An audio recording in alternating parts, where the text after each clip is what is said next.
વડોદરા જિલ્લામાં Canada visa આપવાના નામે છેતરપિંડીનો આરોપ।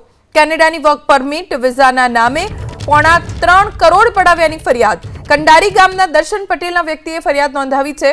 કેનેડાના વર્ક પરમિટ વિઝાના નામે સગા ભાણેજે ચૂનો લગાડ્યાનો આરોપ। ભાણેજ સહિત માંજલપુર અને સુભાષનગરના કબૂતરબાજો સામે પણ ફરિયાદ નોંધાઈ છે।